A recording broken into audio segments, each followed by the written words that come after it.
வணக்கம். கோதை தமிழ் காணொளி. கோதை தனபாலன் பேசுவது. இதற்கு முன்னம் தேர்தல் பற்றிய வாக்குரிமைகள் பற்றிய ஒரு பதிவிட்டிருந்தேன். அப்பொழுது சார், அதாவது ஸ்பெஷல் இன்டென்சிவ் ரிவிஷன், அந்த வரையறை பட்டியல் தற்சமயம் வெளியே வந்துள்ளது. அது பற்றி விவரமாக பலரும் பலவிதமாக பேசுவதை நாம் அறிகிறோம். இதில் எனக்கு சில கேள்விகள் இருந்தாலும் முதலில் நாம் செய்யக்கூடியது என்ன என்பதில் தான் நமது கவனம் போக வேண்டும். இதுவரைக்கும் நான் ஓட்டு போட்டால்தான் அவர்கள் வருவார்களா, யாரோ வந்துட்டு போகிறாங்க அப்படிங்கிற ஒரு எண்ணத்தில் இல்லாமல் ஒவ்வொருவரும் வாக்குரிமையை செலுத்த வேண்டும். அதற்கான ஒரு நிர்ணய பட்டியலாகத்தான் இது உள்ளது. இதன்படி எல்லா படிவங்களும் 90% பெற்றுவிட்டோம் என்று அவர்கள் அறிவித்துள்ளார்கள். ஆனால் எந்த அளவிற்கு எல்லோரும் கொடுத்திருப்பார்கள் என்பது இன்னொரு சுற்று அறிக்கை வந்தால்தான் தெரியும். இதுவரைக்கும் அவர்கள் கொடுத்ததில் மொத்தம் 6 கோடி மேல் கொஞ்சம் சில ஆயிரங்கள் வாக்குரிமை கொண்டவர்கள் இப்பொழுது 5 கோடி அளவில் சுருக்கப்பட்டு இருக்கிறார்கள். அதாவது 97 லட்சம் பேர் நீக்கப்பட்டுள்ளார்கள் என்பது அதிர்ச்சிக்குள்ள தகவலாக இருக்கிறது. அது எப்படி வைத்து பார்த்தாலும் அது ஏற்றுக்கொள்ளக்கூடியதாக இல்லை.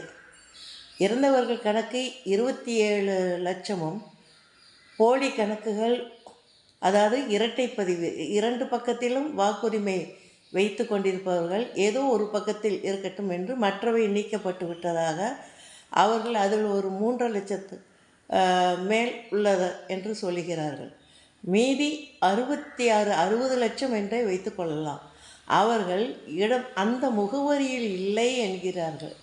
முகவரியில் இல்லை என்றால் என்ன அர்த்தம்? அது நமக்கு சரியான வகையில் அவர்கள் தகவல் தரவில்லை. புலம்பெயர்ந்தவர்களா, புலம்பெயர்ந்தவர்களாக இருந்தால் வெளிநாடா, வெளி மாநிலமா, இல்லை அடுத்த தெருவா என்பது பற்றியான எந்த தகவலும் இல்லை. மாறாக அவர்கள் என்ன சொல்கிறார்கள், இன்னும் ஒரு வாரம் ஜனவரி 18 வரைக்கும் அவர்கள் அவகாசம் கொடுத்திருப்பதாக சொல்லுகிறார்கள். அதற்குள் மறுபடியும் தங்கள் வாக்குரிமை பட்டியலில் தங்கள் வாக்கு இல்லாதவர்கள் மறுபடியும் படிவங்கள் சமர்ப்பிக்கலாம் என்று அவர்கள் சொல்லுகிறார்கள். இதுவரைக்கும் சரி, மறுபடியும் பதிவு செய்வதற்கு அவகாசம் தந்திருக்கிறார்கள். அதில் நமது பொறுப்பு தான் அதிகமாக இருக்கிறது. அதனால் நாம் கண்டிப்பாக நமதை 80 வயசு ஆனாலும் சரி, 90 வயசு உள்ள ஒரு வீட்டில் இருந்தாலும் அவரது வாக்குரிமையை அடையாளப்படுத்தி கொள்வது நல்லது. காரணம், இன்றைக்கி வரும் காலங்களில் அரசியல் சூழ்நிலைகளை பார்க்கும்போது எந்த ஆட்சி யார் எப்படி வந்தாலும் எந்த ஒரு திட்டங்கள் எடுப்பார்கள் என்று நாம் சொல்ல முடியாது. நமது இந்திய குடியுரிமை அப்படிங்கிற ஒரு அடையாளத்தை தந்தால், ஆதார் அடையாளத்தை அப்படி தான் வைத்திருந்தோம். அதையே மாட்டேன் என்றார்கள். நம் உச்ச நீதிமன்றம் சென்று அவர்கள் சொல்லவும் பிறகு சேர்த்து கொண்டார்கள். அதுபோல் இதையும் நாளைக்கு இவர்கள் செயல்படுத்தினாலும் படுவார்கள். இவ்வளவு ஒரு சந்தேகமும் ஒரு பயமும் ஒரு தயக்கம் ஏன் வருகிறது என்றால், இதற்கு முன்னால் தேர்தல் ஆணையத்திற்கு தனிப்பட்ட ஒரு செல்வாக்கும் இருந்தது, தன்னிச்சையாக செயல்படக்கூடிய ஒரு அதிகாரமும் இருந்தது. ஆனால் இப்போது இருக்கிறது, மத்திய அரசு என்ன சொல்கிறதோ அதைத்தான் செய்வதாக பரவலாக பேசப்படுகிறது. அதை யார் போய் நிரூபணம் செய்து யாரிடம் போய் சொல்வது? நம்மை நாமே சரி பண்ணி கொள்ள வேண்டும் என்ற கட்டத்தில் நாம் இருக்கிறோம். இதற்காகத்தான் நான் இந்த காணொளியில் வந்திருக்கிறேன். இதில் நாம் எழுப்ப வேண்டியது என்னவென்றால், நம்மதுக்கு 70% வாக்குப்பதிவு சராசரியாக ஒவ்வொரு தேர்தலிலும் தமிழ்நாட்டில் பதிவாகும். மீதி 30% அந்தந்த இஷ்டத்துக்கு முதல் தேர்தலில் வந்திருப்பார்கள், இந்த தேர்தலில் வரமாட்டார்கள், அடுத்த தேர்தலில் வரலாம் என்று இருப்பார்கள். அதற்கெல்லாம் இடமில்லாமல் இந்த ஒரு சர்வே கணக்கு எடுத்து பட்டியலை வெளியிட்டிருக்கிறார்கள். இன்னும் ஒரு பட்டியல் வரப்போகிறது. இது இல்லாமல் புதிதாக சேர்பவர்கள் எத்தனை பேர், அதற்கான விளக்கமும் அதில் இல்லை. அடுத்த ஒரு சுற்றறிக்கையில் வரும்பொழுது அவையெல்லாம் வெளிப்படுமா அவற்றிற்கான காரணங்கள் என்ன, அவை ஏற்புடையதா என்று நாம் கடைசி நேரத்தில் நாம் கேட்டுக்கொண்டு வழக்கு என்று செல்வது சரியாக வராது. ஏதோ ஒரு அவசர கோலத்தில் இவர்கள் செய்கிறார்கள், நாமும் ஏற்றுக்கொண்டு போகிறோம். அதை முடிந்த வரையில் நாம் இதை 2 விதத்தில் சமாளிக்கலாம். ஒன்று, அவரவர் வாக்குரிமையை பரிபூர்ணமாக நாம் உறுதி செய்து கொள்ள வேண்டும், முதல் கட்டமாக. அடுத்த கட்டம், நாம் யாருக்கு வாக்கு செலுத்துகிறோம் என்பதை உணர்ந்து ஒரே இதாக அந்த இதுக்கு செலுத்திட வேண்டும். அதாவது அவரவர் யாருக்கு செலுத்த வேண்டும் நினைக்கிறார்களோ அவர்களுக்கு செலுத்திவிட்டு வர வேண்டும்.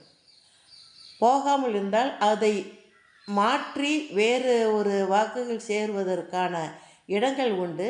முன்பு அதை கீழளவில் செய்வார்கள். பொதுவாக அது அரசல் புரசலாக பேசப்பட்டிருக்கும். ஆனால் அப்படி சேர்க்கப்பட்டவையெல்லாம் ஒரு சில ஆயிரம், ஒரு தொகுதிக்கு ஒரு 1000 2000 அளவில்தான் இருக்கும். மற்றபடி வேறு யாரும் செய்ய முடியாது. ஆனால் இது தேர்தல் ஆணையம் எந்த விளக்கம் தர தயாராக இல்லை. அவர்கள் இந்த 66,000 பேர் நீக்கப்பட்டதுக்கு சரியான காரணம் சொல்லாத பொழுது நாளைக்கு திரும்ப பெற்றுக்கொண்ட வாக்குரிமை என்று எத்தனை லட்சம் பேர் என்று சொல்வது சந்தேகமாக உள்ளது. புதிதாக சேர்பவர்கள் எத்தனை பேர் என்பதும் சரியாக தெரியவில்லை. யார் யார் புதிதாக சேர்ந்தவர்கள் என்பதற்கான விளக்கமும் இல்லை. அண்டை மாநிலத்தவர் வந்திருக்கிறார்களா என்பதும் தெரியவில்லை. இதற்கெல்லாம் நாம் கேட்டால் அதற்கு பதில் இருக்காது. அதனால் நாம் விழிப்புணர்வோடு நாம் நடந்து கொள்ள வேண்டும். இதில் என்ன ஒரு அடுத்த வாய்ப்பு, 2வது வாய்ப்பு நாம் சந்தேகத்துக்கு இடமுள்ள வகையில் இருக்கிறது என்றால், இந்த ஒரு கட்சி ஒரு தொகுதியில் வெற்றி பெறுகிறது, அதை மறுபடியும் வெற்றி பெற விடக்கூடாது. அல்லது ஒரு கட்சி இன்னொரு தொகுதியை தோற்று கொண்டு இருக்கிறது, அதை தோற்றுவிட விடக்கூடாது என்கிற ரீதியில் குறைந்தபட்சம் அவர்கள் ஒரு 2000 ஒரு 5000 வாக்குகள் வித்தியாசத்தில் இருந்திருந்தால் அதை இந்த மாதிரி ஒரு அதிகப்படியான வாக்குகள் வைத்து மேல்மட்ட அளவிலேயே அவர்களால் செய்து கொள்ள முடியும். அதற்கான இடம் ஒரு சந்தேகம் இருக்கும். ஆனால் அதை நாம் நிரூபிக்க முடியாது. அதற்கு இடம் கொடுக்காமல் நாம் எல்லோரும் ஒரு 90% வாக்குகளை செலுத்திவிட்டால் இந்த மாதிரியான ஒரு சந்தேகத்திற்கு இடமில்லாத வகையில் இருக்கும். நல்ல முறையில் தேர்தல் நடந்தது என்று நாமளும் ஒரு மனதாக இருந்து கொள்ளலாம். இதைத்தான் நான் சொல்ல விரும்புகிறேன். இந்த கணக்குகள் பல சந்தேகங்களுக்கு இடையில் இருப்பதால் நாம் யாரிடம் போய் கேட்பது? தேர்தல் காணம் சொல்லுமே என்ற ஒரு பொதுவாக நம்ம சொல்ல முடியாது. காரணம், அவர்களுக்கு இசைவாக கடந்த நாடாளுமன்றத்தில் சட்டங்கள் திருத்தப்பட்டு இருக்கின்றன. யாரும் தேர்தல் ஆணையம் மீது வழக்கு தொடர முடியாது. இது இந்த மாதிரி தேர்தல் சரியான முறையில் நடத்த இல்லை என்று நாம் சொல்லவும் முடியாது. நீங்கள் குறித்த தருணத்தை விட்டுவிட்டால் எனக்கு ஓட்டு இல்லை என்று நீங்கள் திரும்பவும் போய் நிரூபிக்கும் வகையில் அது பெரிய சிக்கலாகத்தான் இருக்கும்.